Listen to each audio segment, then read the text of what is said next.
Oke, sorry, ini ada tambahan ternyata kesalahan di bagian reversal. Nah, yang kemarin udah oke, kalau saldo normalnya oke, udah bener nih. Ternyata kalau yang apa namanya, yang nggak sesuai dengan saldo normal itu ternyata masih salah. Contohnya gini, kita kan ingat ya kalau saldo normal itu untuk bagian aset ada kas, rekening bank, itu aset-aset tuh pasti adanya di debit.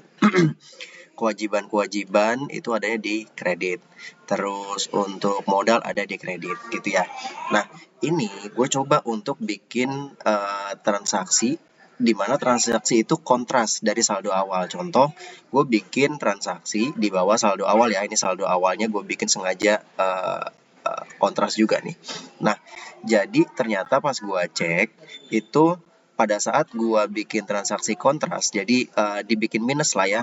Transaksi itu saldo normalnya dibikin minus. Jadi kayak kas itu ketika gua bikin minus nih, balance-nya minus. Nah, saldo reversalnya dia malah nambahin minusnya.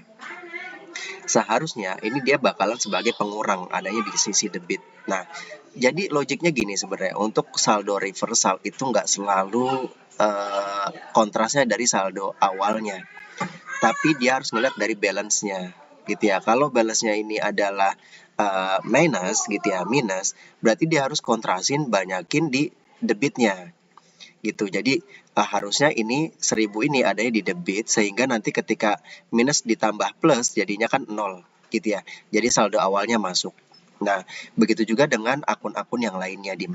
Jadi ini akun yang di saldo normalnya debit gitu ya. Gue bikin transaksi kontras nih biar jadi minus gitu ya. Ini ternyata bikin reversalnya dikontrasin saldo awal pada saat balance-nya positif. Nah, jadinya begini bentuknya, nggak sesuai dengan saldo awal. Di sini gue saldo awalnya itu 1000, jadinya malah 3000 minusnya. Gitu, harusnya minus 1000.